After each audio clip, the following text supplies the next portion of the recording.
A sixth woman has come forward with sexual assault allegations against former President George H.W. Bush. The only difference between the latest allegation is the age in which this woman alleges that she was groped. Now, this allegedly happened back in 2003. Her name is Roslyn Corrigan, and she said that the alleged incident occurred during an event that she attended with her parents in 2003 at the CIA's offices in the Woodlands, Texas, when she and her parents posed for a photo with Bush. This is a common theme among all the other allegations. Bush was 79 at the time. Corrigan said he groped her behind.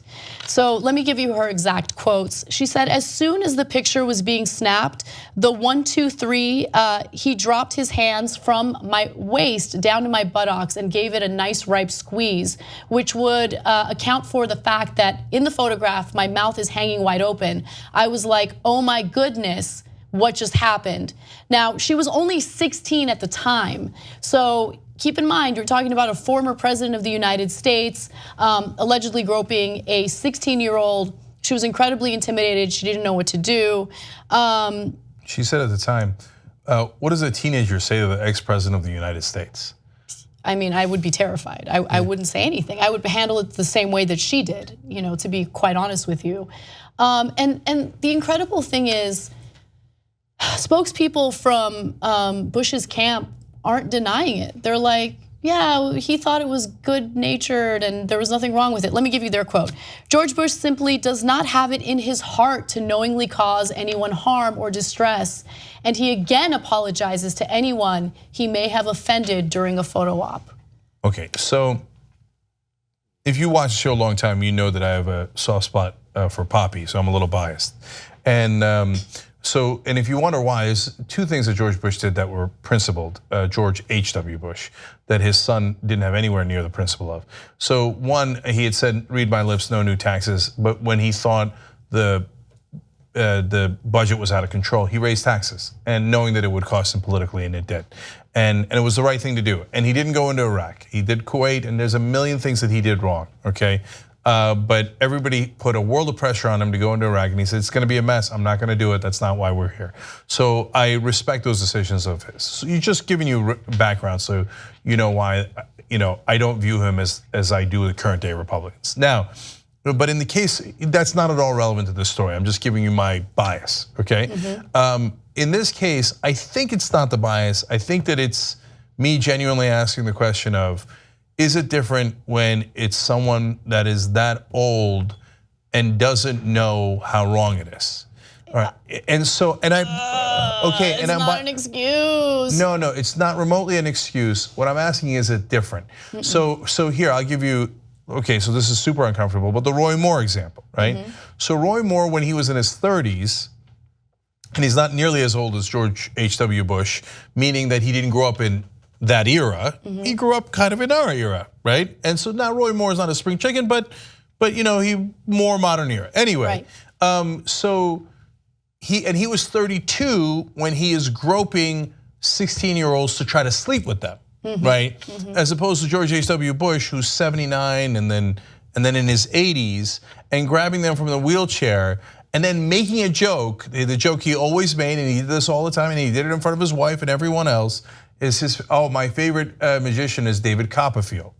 So that to me says, at least in his mind, he doesn't think he's doing anything wrong, because he's publicly announcing it. He's like Roy Moore grabs him in the back of a parking lot. He's doing this out in public.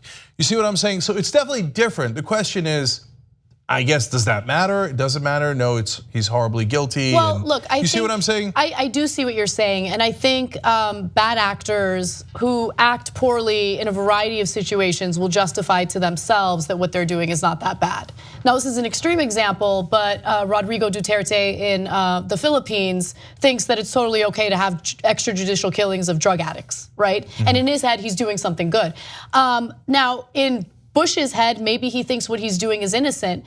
But what this says to me and what it communicates to me is this sense of entitlement to put your hands on any other individual without consent and think that it's totally okay, right? Don't put your hands on people. Just don't touch people. You are not into, I don't care if you're the president of the United States. I don't care what kind of power you yield. You do not have the ability to go ahead and just grope people, grab people any way you like, whenever you like. Yeah, and so let me be clear about two things. One, there's no excuse for it, so don't do it, okay? So we're not negotiating about whether he's allowed to do it. He's definitely not allowed to do it. Furthermore, if you're the ex-president of the United States, you have a further responsibility to not do it because you hold power over people. Here's a 16-year-old girl intimidated by your power, so you don't abuse that power. You should go further out of your way to make sure you're not doing it. I guess what I'm talking about is consequences. If I'm at a Thanksgiving get-together and some creeper from is cornering a 16-year-old when he's 32, and we catch him, like I'm turning him over the cops, right? If an 79-year-old grandpa is kidding around, David Copperfield, as we're taking a picture in front of everybody and grabs an ass, you're pulling him aside going, Gramps, you're not allowed to do that. That's crazy. Don't ever do that again. But you're not turning him over to the cops.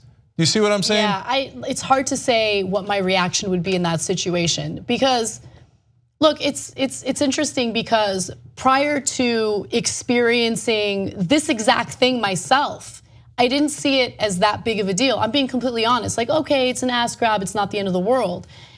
Because when you hear about sexual assault and when you hear about rape, some of the allegations are so brutal and so terrible that it makes something like an ass grab seem innocent. And then when I experienced it myself, you feel so violated, right? And you feel like you start questioning yourself. Right? Am I doing something wrong? Am I dressed inappropriately? Am I carrying myself a certain way? Do I look slutty? And you start feeling really bad about yourself. It's like really degrading and demeaning. And so that didn't happen to me by someone in a position of power like an ex-president. So I can't imagine what it's like to be a 16-year-old and experience this by a former president of the United States. Yeah, and that feeling of powerlessness, et cetera, makes it even worse. Yeah. So we just having the conversation so that you hear everybody's perspective and understand. And if you're a guy and you didn't get it, well, Anna's saying something very interesting that you should take note of. If you think it's not a big deal, that doesn't mean it's not a big deal. Yeah. It's not about you, it's about the person you're doing it to. If you like this video, you probably like independent media. The best way to support independent media, become a member of the Young Turks. TYTnetwork.com/join.